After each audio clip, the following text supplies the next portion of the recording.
Always welcome साथियों, digital class हमेशा आपके साथ। विद्वानों, अपनी प्रोडक्शन इंजीनियरिंग की सीरीज चल रही है। जो भी कंटेंट अब तक आपने पढ़ा है और आगे इस वीडियो में पढ़ने वाले हैं, सारा कंटेंट आपको पीडीएफ फॉर्मेट में अवेलेबल है। जिस तरह से मैकेनिकल इंजीनियरिंग, जनरल नॉलेज की अन्य सीरीज कंप्लीट अवेलेबल है। इन नोट्सों का इस्तेमाल आप SSC, RRB, state, JEE, GATE, BTech, AMI के एग्जामिनेशन के लिए कर सकते हैं। साथियों, अब तक हमने जाना है टूल किस प्रकार का होता है, कितने प्रकार के इसमें एंगल्स होते हैं। उनमें से एक रैक एंगल होता है, जिसको भी देख लिया था, side rack angle, back rack angle. दूसरा रैक एंगल का इस्तेमाल, जीरो रैक एंगल का इस्तेमाल हम कहाँ करते हैं। आज ये सब हम जानने वाले हैं, कहाँ कहाँ पर कौन कौन सा एंगल इस्तेमाल होता आता है। आपने पॉजिटिव रैक एंगल देख लिया, नेगेटिव रैक एंगल देख लिया। अब बारी आती है नेगेटिव की जगह आप यहाँ पर जीरो, ना तो पॉजिटिव या नेगेटिव रखेंगे, जीरो रैक एंगल रखते हैं टूल में, तो कहाँ काम आने वाला है या फिर कहाँ इस प्रकार का टूल आप इस्तेमाल करते हुए देखेंगे।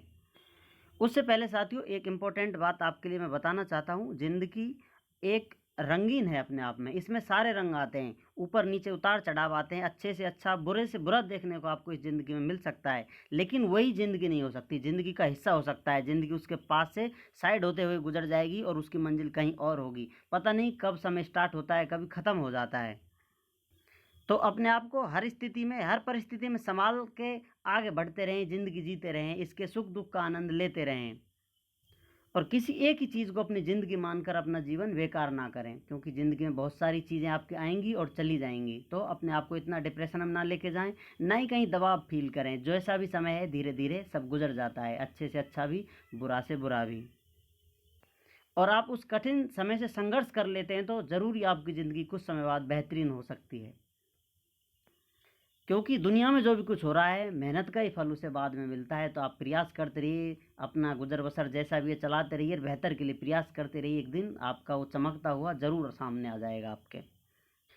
चलिए वापस अपने टॉपिक पर आते हैं साथियों। अभी तक आपने देखा था एक्सिस होती है, वाई जेड एक्सिस है। टूल इस प्रकार से हम टूल इस्तेमाल करें। यहाँ जो एंगल देते हैं वो रैक एंगल होता है। इधर की तरफ हम एंगल घूम रहा है तो उसको पॉजिटिव, वापस एंगल घूमता है नेगेटिव काउंट करते हैं। लेकिन जीरो रैक एंगल का टूल किस प्रकार से होगा, टूल इस प्रकार का होगा, बिल्कुल उसमें इस प्रकार जो एंगल होगा ये जीरो होगा, एंगल होगा ही नहीं, आप कह सकते हैं। ना तो नेगेटिव होगा ना ही पॉजिटिव होगा। अब तक हमने जान लिया साथियों, इस प्रकार से पॉजिटिव रैक एंगल हो, हाई पॉजिटिव रैक एंगल हो, तो इस प्रकार का जो मटेरियल होता है वो सॉफ्ट मटेरियल के लिए और डक्टाइल मटेरियल के इस्तेमाल, डक्टाइल मटेरियल के लिए हम इस्तेमाल करते हैं। लेकिन टूल इस प्रकार का हो जिसमें आपने नेगेटिव रैक एंगल देख दिया, वर्टिकल लाइन देखी जाए तो टूल को नेगेटिव कर दिया इस प्रकार का, तो मोटा होगा, ब्लंट होगा, जो कि ब्रिटल मटेरियल को और कहीं हार्ड मटेरियल को कट करने के लिए काम में लिया जाता है।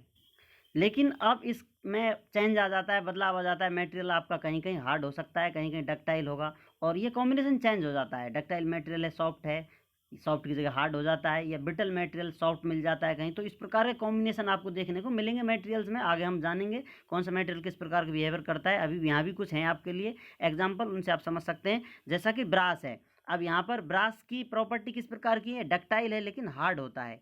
तो अब जैसा हम पढ़ रहे थे, डक्टाइल और सॉफ्ट के लिए अपन पॉजिटिव रैक एंगल इस्तेमाल कर रहे थे। अब यहाँ पर ना तो हम पॉजिटिव इस्तेमाल करेंगे ना ही नेगेटिव, तो इस प्रकार की आप कंडीशन मिलेगी। तो जीरो रैक एंगल का टूल हम इस्तेमाल करते हैं। तो आपको देखने को मिलेगा, ब्रास की मशीनिंग करेंगे, कटिंग करेंगे तो आपको डक्टाइल एंड हार्ड होता है, इसलिए जीरो रैक एंगल इस्तेमाल होता है। कास्ट आयरन में भी ब्रिटल एंड सॉफ्ट होता है, ये देखिए कॉम्बिनेशन है इसका। तो यहाँ पर भी जीरो रैक एंगल के टूल से हम अपना काम चलाते हैं, वर्क पीस पर मशीनिंग करते हैं, कटिंग करते हैं। और यदि नेक्स्ट बात की जाए तो फॉर्म टूल, जो फॉर्म टूल होते हैं साथियों, उन पर भी यहाँ पर हम जीरो रैक एंगल से उन पर कटिंग करते हैं, मशीनिंग करते हैं। अब आप पहले जानेंगे कि फॉर्म टूल क्या होते हैं। पहली बार आपने देखा है, शायद आपकी मुलाकात पहली बार हुई है, तो रूबरू करा देते हैं फॉर्म टूल से। जैसा भी आप फाइनल वर्क पीस बनाना चाहते हैं, अब तक आप कट कर रहे थे इस प्रकार से, प्लेन कटिंग करना चाहते थे, इस प्रकार का सरफेस चाहते थे, लेकिन आपको सरफेस कुछ इस प्रकार का चाहिए, उबड़ खाबड़ का चाहिए, या कुछ इस प्रकार के वेरिएशन में चाहिए, या तिकोना चाहिए, कटीला चाहिए, किसी प्रकार की आपकी रिक्वायरमेंट हो सकती है। तो उसके लिए स्पेशल डिज़ाइन का टूल इस्तेमाल किया जाता है। तो वही टूल जो स्पेशल डिज़ाइन में काम में लिए जा रहे हैं, फॉर्म टूल कहलाते हैं। The tools which are designed according to the final form of the work piece, जैसा वर्क पीस आपको चाहिए उस हिसाब से आप टूल फॉर्म करते हैं, वही फॉर्म टूल कहलाते हैं। जैसा कि गियर टूल, गियर बनाने के लिए गियर टूल इस्तेमाल करते हैं। जैसा कि हॉब होता है, वो टूल एक्सटर्नल गियर बनाता है। ग्रूविंग टूल्स होते हैं, थ्रेड कटिंग टूल्स होते हैं, आपको थ्रेड करनी है तो, ग्रूव करने हैं, खांचे बनाने हैं तो, और नर्लिंग टूल्स, इस प्रकार के टूल होते हैं। ये नर्लिंग क्या होती है साथियों, जैसा आप सरफेस देख रहे हैं बाहर, उस पर कुछ कट लगाने चाहें, इंक्लाइन लाइन खींचना चाहें, या कोई पैटर्न बनाना चाहें आउटर सरफेस पर, तो उसे नर्लिंग बोलते हैं। जैसा कि आप देख सकते हैं, आपको इस प्रकार का फाइनल वर्क पीस चाहिए जो आपका घूम फिर कर बन रहा हो।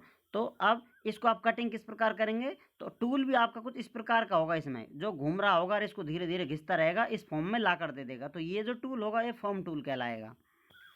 उम्मीद करते हैं विद्वानों वीडियो में दी गई अब तक की जानकारी आपको अच्छे से समझ में आई होगी। अभी भी आपका कोई कन्फ्यूजन है तो आप हमसे कमेंट कर पूछ सकते हैं। साथ ही आप चाहें तो कॉन्टैक्ट कर सकते हैं। कॉन्टैक्ट लिंक आपको वीडियो डिस्क्रिप्शन में मिल जाएगा। वीडियो को अंत तक देखने के लिए, चैनल को सपोर्ट करने के लिए आपका दिल की गहराइयों से बहुत बहुत धन्यवाद। मिलते हैं किसी नेक्स्ट वीडियो में, तब तक पढ़ते रहिए, व्यस्त रहिए, मस्त रहिए।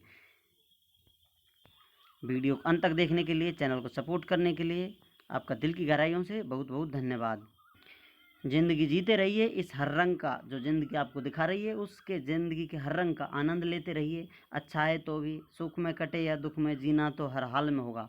ये लाइन आपने ज़रूर सुनी होंगी। तो परिस्थितियाँ हैं, हर किसी के सामने अपनी अपनी परिस्थितियाँ होती हैं। किसी के सामने कुछ ज़्यादा, किसी के साथ कम। कभी मिलन होता है किसी से, कभी जुदाई हो जाती है, कभी समय आपको कहीं ठहरा देता है, कभी लेकर कहीं ले जाता है, कभी बहुत लंबे टाइम तक कांस्टेंट बना रहता है, कभी जब आपकी ज़िंदगी में बहुत सारी उथल पुथल आ जाती है। तो ये वेरिएशन चलते रहते हैं साथियों। ज़िंदगी भी चलती रहती है साथ साथ में। किसी एक चीज़ को इतनी इंपॉर्टेंस ना दें, उसके खो जाने से या ना मिलने से आपकी ज़िंदगी बर्बाद हो जाए या आप अपने आप को बर्बाद समझें। उम्मीद करते हैं साथियों दी गई जानकारी वीडियो में कुछ उद्देश्य था समझाने का, कुछ एक्स्ट्रा नॉलेज थी, वो भी आपके ज़रूर काम आ रही होगी या आप इसे अपनी ज़िंदगी में कहीं ना कहीं काम लेंगे।